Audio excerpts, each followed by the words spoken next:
Hello बच्चों, आइए इस प्रश्न को पढ़ते हैं। रेडियो एक्टिव पदार्थ से उत्सर्जित बीटा कण हैं।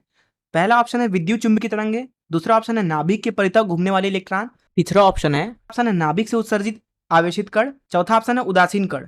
आइए इस प्रश्न की मुख्य अवधारणा की चर्चा करें। रेडियो एक्टिव पदार्थ ऐसे पदार्थ होते हैं जिनके नाभिक से कुछ कुछ प्रकार के कण अपने आप ही बाहर निकलते हैं। मान लेते हैं कि एक रेडियो एक्टिव नाभिक है जिसका नाम हम एक्स ले लेते हैं। इसका परमाणु क्रमांक ए है तथा द्रव्यमान संख्या एम है।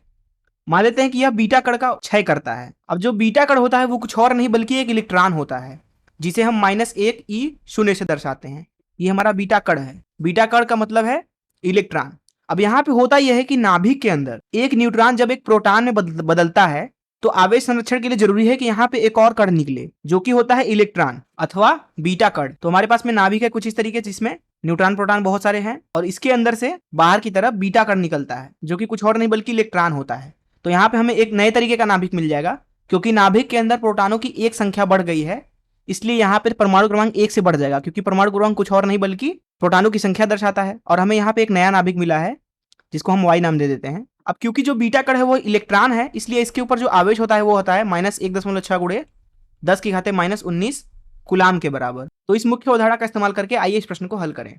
यहाँ पूछा जा रहा है कि रेडियो एक्टिव पदार्थ से उत्सर्जित बीटा कण क्या है।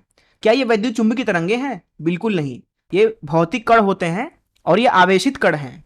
अगर हम बीटा कणों का द्रव्यमान लिखना चाहें तो वो होता है इलेक्ट्रॉन के द्रव्यमान के बराबर, अर्थात 9.1 × 10⁻31 किलोग्राम। दूसरा ऑप्शन है नाभिक के परितः घूमने वाले इलेक्ट्रॉन। बिल्कुल गलत, नाभिक के परितः नहीं बल्कि ये नाभिक के अंदर बनते हैं जब एक न्यूट्रॉन प्रोटॉन में बदलता है।